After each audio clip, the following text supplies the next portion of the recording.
Hi hello ಎಲ್ರಿಗೂ ನಮಸ್ಕಾರ. Welcome back to my YouTube channel. ನಾನಿವತ್ತು ನಿಮಗೆ ತುಂಬಾ ಸಿಂಪಲ್ಲಾಗಿ ಕೇವಲ 10 ನಿಮಿಷದಲ್ಲಿ ಪೂರಿ ಮತ್ತು ಸಾಗುನ ಹೇಗೆ ಪ್ರಿಪೇರ್ ಮಾಡಬೇಕು ಅನ್ನೋದನ್ನ ತೋರಿಸ್ಕೊಡ್ತೀನಿ. ಆಲ್ಮೋಸ್ಟ್ ಎಲ್ಲರಿಗೂ ಪೂರಿ ಹೇಗೆ ಮಾಡಬೇಕು ಅಂತ ಗೊತ್ತೇ ಇರುತ್ತೆ. ಸಾಗುನ ತುಂಬಾ ಸಿಂಪಲ್ಲಾಗಿ ತುಂಬ ಕಡಿಮೆ ಸಮಯದಲ್ಲಿ ಅದು ಹೇಗೆ ತಯಾರು ಮಾಡಬೇಕು ಅನ್ನೋದನ್ನ ನಾನಿವತ್ತು ನಿಮಗೆ ತೋರಿಸ್ಕೊಡ್ತೀನಿ. ನಾನು ಈ ವಿಡಿಯೋನಲ್ಲಿ ಬರೀ ಸಾಗು ಹೇಗೆ ಮಾಡಬೇಕು ಅನ್ನೋದನ್ನ ಮಾತ್ರ ತೋರಿಸ್ಕೊಟ್ಟಿದ್ದೀನಿ ನಿಮಗೆ. ನೆಕ್ಸ್ಟ್ ವಿಡಿಯೋನಲ್ಲಿ ತುಂಬಾ ಸಾಫ್ಟಾಗಿ ಪೂರಿನ ಹೇಗೆ ಮಾಡಬೇಕು ಅನ್ನೋದನ್ನ ಹೇಳ್ಕೊಂಡ್ಕೊಡ್ತೀನಿ. ಹಾಗೆ ನಮ್ಮ ಚಾನಲ್ನ ಯಾರೆಲ್ಲ ನೋಡ್ತಾ ಇದ್ದೀರಾ ದಯವಿಟ್ಟು ಸಬ್ಸ್ಕ್ರೈಬ್ ಮಾಡ್ಕೊಳ್ಳಿ. ಹಾಗೆ ಈ ವಿಡಿಯೋನ ಸ್ಕಿಪ್ ಮಾಡ್ದಲೇ ಕೊನೆ ತನಕ ನೋಡಿ. ಹಾಗೆ ಏನು ಅನ್ನಿಸ್ತು ಅನ್ನೋದನ್ನ ಕಮೆಂಟ್ ಮಾಡೋದನ್ನ ಮಾತ್ರ ಮರಿಬೇಡಿ. ಬನ್ನಿ ಇವಾಗ ಸಾಗುನ ಹೇಗೆ ಪ್ರಿಪೇರ್ ಮಾಡಬೇಕು ಅನ್ನೋದನ್ನ ನೋಡೋಣ. ಮೊದಲಿಗೆ ಒಂದು ಕುಕ್ಕರ್ಗೆ ಒಂದು 4 ಆಲೂಗಡ್ಡೆನ ನೀಟಾಗಿ ತೊಳೆದು ಈ ಥರ ಹಾಕ್ಕೋತಾ ಇದ್ದೀನಿ. ನಿಮಗೆ ಬೇಕು ಅನ್ನಂಗಿದ್ರೆ ಅದನ್ನ ಕಟ್ ಮಾಡಿ ಸಹ ಹಾಕ್ಕೋಬೋದು. ನಾನು ಕಟ್ ಮಾಡಲಿಲ್ಲ, ಪೂರ್ತಿ ಆಲೂಗಡ್ಡೆನ ಸೇರಿಸ್ತಾ ಇದ್ದೀನಿ. ಹಂಗೆ ಅದಕ್ಕೆ ಒಂದು ಸ್ವಲ್ಪ ನೀರನ್ನ ಸಹ ಸೇರಿಸ್ಬಿಟ್ಟು ಒಂದು 5ರಿಂದ 6 ವಿಸಿಲ್ ಹೋಗೋದಕ್ಕೆ ಸ್ಟವ್ ಮೇಲೆ ಇಡ್ತಾ ಇದ್ದೀನಿ ನಾನು ಇವಾಗ. ನೀವು ಇನ್ನೂ ಜಾಸ್ತಿ ವಿಸಿಲ್ ಬೇಕು, ಇನ್ನೂ ಮೆತ್ತಗಾಗಬೇಕು ಅನ್ನಂಗಿದ್ರೆ ಇನ್ನೂ ಒಂದು 7-8 ವಿಸಿಲ್ ಸಹ ಕೂಗಿಸ್ಕೋಬೋದು. ಸಾಕು ಅಂತ ಹೇಳಿಬಿಟ್ಟು ನಾನು ಒಂದು 5-6 ವಿಸಿಲ್ ಮಾತ್ರ ಕೂಗಿಸ್ತಾ ಇದ್ದೀನಿ. ಹಂಗೆ ಒಂದು ಸ್ವಲ್ಪ ಈರುಳ್ಳಿ, ಮೆಣಸಿನ್ಕಾಯಿ, ಟೊಮ್ಯಾಟೊನ ಸಹ ಕಟ್ ಮಾಡ್ಕೋತಾ ಇದ್ದೀನಿ ನಾನು. ಹಂಗೆ ನಿಮ್ಮ ಮನೇಲಿ ಕೊತ್ತಂಬರಿ ಸೊಪ್ಪಿದ್ರೆ ಕೊತ್ತಂಬರಿ ಸೊಪ್ಪನ್ನ ಸಹ ಸೇರಿಸ್ಕೊಳ್ಳಿ, ಚೆನ್ನಾಗಿರುತ್ತೆ. ಬನ್ನಿ ಇವಾಗ ಹೇಗೆ ಪ್ರಿಪೇರ್ ಮಾಡಬೇಕು ಅನ್ನೋದನ್ನ ನೋಡೋಣ. ಇವಾಗ ತರಕಾರಿ ಎಲ್ಲ ಕಟ್ ಮಾಡಿದ್ದಾಯ್ತಲ್ಲ, ಬನ್ನಿ ನೋಡೋಣ.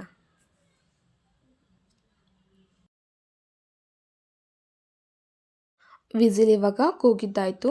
ಕುಕ್ಕರ್ ಓಪನ್ ಮಾಡಿ ಆಲೂಗಡ್ಡೆ ಎಲ್ಲ ನೀಟಾಗಿ ಬೆಂದೈತಾ ಇಲ್ವಾ ಅಂತ ನೋಡ್ತಾ ಇದ್ದೀನಿ.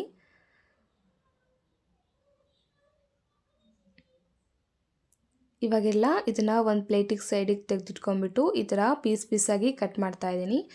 ಪೀಸಾಗಿ ಕಟ್ ಮಾಡ್ದಿರಾ ಸಿಪ್ಪೆನ ಹಂಗೆ ಸಹ ಸುಲಿಬೋದು. ಆದರೆ ಪೀಸಾಗಿ ಕಟ್ ಮಾಡಿದ್ರೆ ಬೇಗ ಹಾರ್ಕೊಳ್ಳುತ್ತಲ್ಲ ಅಂತ ಹೇಳ್ಬಿಟ್ಟು ನಾನು ಪೀಸಸ್ಸಾಗಿ ಕಟ್ ಮಾಡ್ತಾ ಇದ್ದೀನಿ. ಇವಾಗ ಇದನ್ನೆಲ್ಲ ಸಿಪ್ಪೆ ಎಲ್ಲ ನೀಟಾಗಿ ಬಿಡಿಸ್ಕೋಬೇಕಾಗತ್ತೆ. ಸಿಪ್ಪೆ ಸಮೇತ ಮಾಡಿದ್ರೆ ಚೆನ್ನಾಗಿರಲ್ಲ. ಸಿಪ್ಪೆ ಬಿಡಿಸಿ ಅದನ್ನೆಲ್ಲ ಸ್ಮ್ಯಾಶ್ ಮಾಡಬೇಕಾಗುತ್ತೆ. ಇವಾಗ ಈ ರೀತಿ ಒಂದು ಸಹ ಗಂಟಿರ್ದಂಗೆ ಆಲೂಗೆಡ್ಡೆನ ನೀಟಾಗಿ ಕೈಯಲ್ಲೇ ಸ್ಮ್ಯಾಶ್ ಮಾಡ್ಕೋಬೇಕಾಗತ್ತೆ.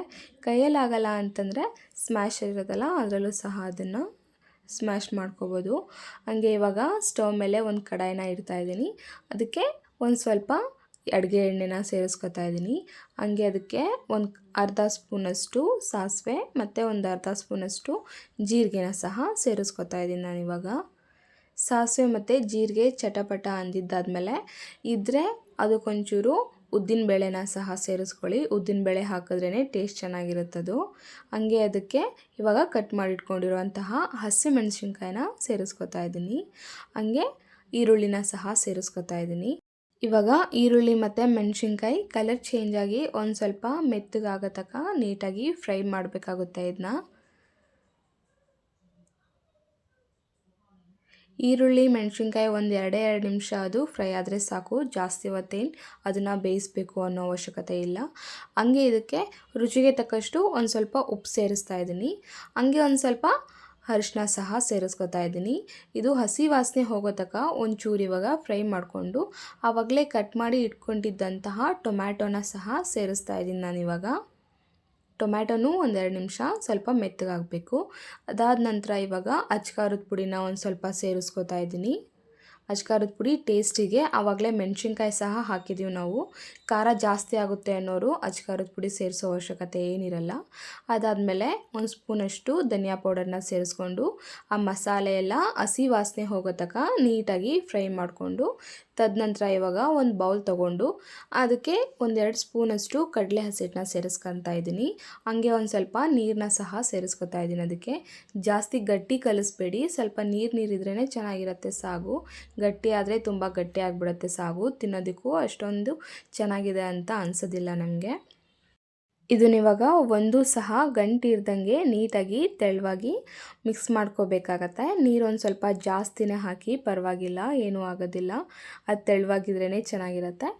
ನಾನು ಆವಾಗಲೇ ಸ್ಮ್ಯಾಶ್ ಮಾಡಿ ಇಟ್ಕೊಂಡಿದ್ದಂತಹ ಆಲೂಗೆಡ್ಡೆನ ಇವಾಗ ಆ ಫ್ರೈಗೆ ಹಾಕ್ತಾಯಿದ್ದೀನಿ. ಅದಾದ ನಂತರ ನಾವು ಕಲಸಿಟ್ಕೊಂಡಿದ್ದಂತಹ ಹಸಿಟ್ಟನ್ನ ಸಹ ನಾನು ಇವಾಗ ಅದಕ್ಕೆ ಸೇರಿಸ್ತಾ ಇದ್ದೀನಿ. ಆ ಆಲೂಗೆಡ್ಡೆ ಇವಾಗ ಪುಡಿ ಪುಡಿಯಾಗಿ ತೀರಾ ಸ್ಮ್ಯಾಶ್ ಆಗೋ ತನಕ ಒಂದು ಸ್ವಲ್ಪ ಹೊತ್ತು ಫ್ರೈ ಮಾಡ್ಕೊಂಬಿಟ್ಟು ಫೈನಲ್ ಟಚ್ಚಾಗಿ ನಾನು ಕಟ್ ಮಾಡಿ ಇಟ್ಕೊಂಡಿದ್ದಂತಹ ಕೊತ್ತಂಬರಿ ಸೊಪ್ಪನ್ನ ಸಹ ಸೇರಿಸ್ಕೊತಾ ಇದ್ದೀನಿ. ಲಾಸ್ಟಲ್ಲಿ ಕೊತ್ತಂಬರಿ ಸೊಪ್ಪು ಸೇರಿಸಿದ್ರೇ ಅದು ಯಾವುದೇ ಫುಡ್ ಆಗಲಿ ಕಂಪ್ಲೀಟ್ ಆಗೋದು. ತುಂಬಾ ಟೇಸ್ಟಿಯಾಗಿ ತಯಾರಾಗಿದೆ. ಇದೇ ರೀತಿ ನೀವು ಒಮ್ಮೆ ಟ್ರೈ ಮಾಡಿ. ತುಂಬ ಅಂದರೆ ತುಂಬಾ ಚೆನ್ನಾಗಿರುತ್ತೆ. ಇದು ಬೆಳಗ್ಗೆ ತಿಂಡಿಗಾಗಲಿ ಮಧ್ಯಾಹ್ನ ಲಂಚ್ ಬಾಕ್ಸಿಗಾಗಲಿ ತುಂಬಾ ಟೇಸ್ಟಿಯಾಗಿರುತ್ತೆ. ಬೋರ್ ಅಂತ ಅನಿಸೋದಿಲ್ಲ.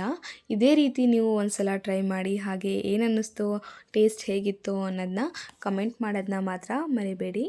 ಮಕ್ಕಳಿಗೆ ಲಂಚ್ ಬಾಕ್ಸಿಗೆ ಕಟ್ಕೊಟ್ರೂ ಸಹ ಮಕ್ಕಳು ಒಂದು ಸ್ವಲ್ಪ ಸಹ ಇರಿಸ್ದಲೇ ತೀರಾ ಬಾಕ್ಸ್ನ ಖಾಲಿ ಮಾಡ್ತಾರೆ. ಅಷ್ಟೊಂದು ಟೇಸ್ಟಿಯಾಗಿರುತ್ತೆ. ಪೂರಿ ಸಾಗು ಕಾಂಬಿನೇಷನ್ ಎಲ್ಲರಿಗೂ ಭಾಳನೇ ಇಷ್ಟ ಆಗುತ್ತೆ.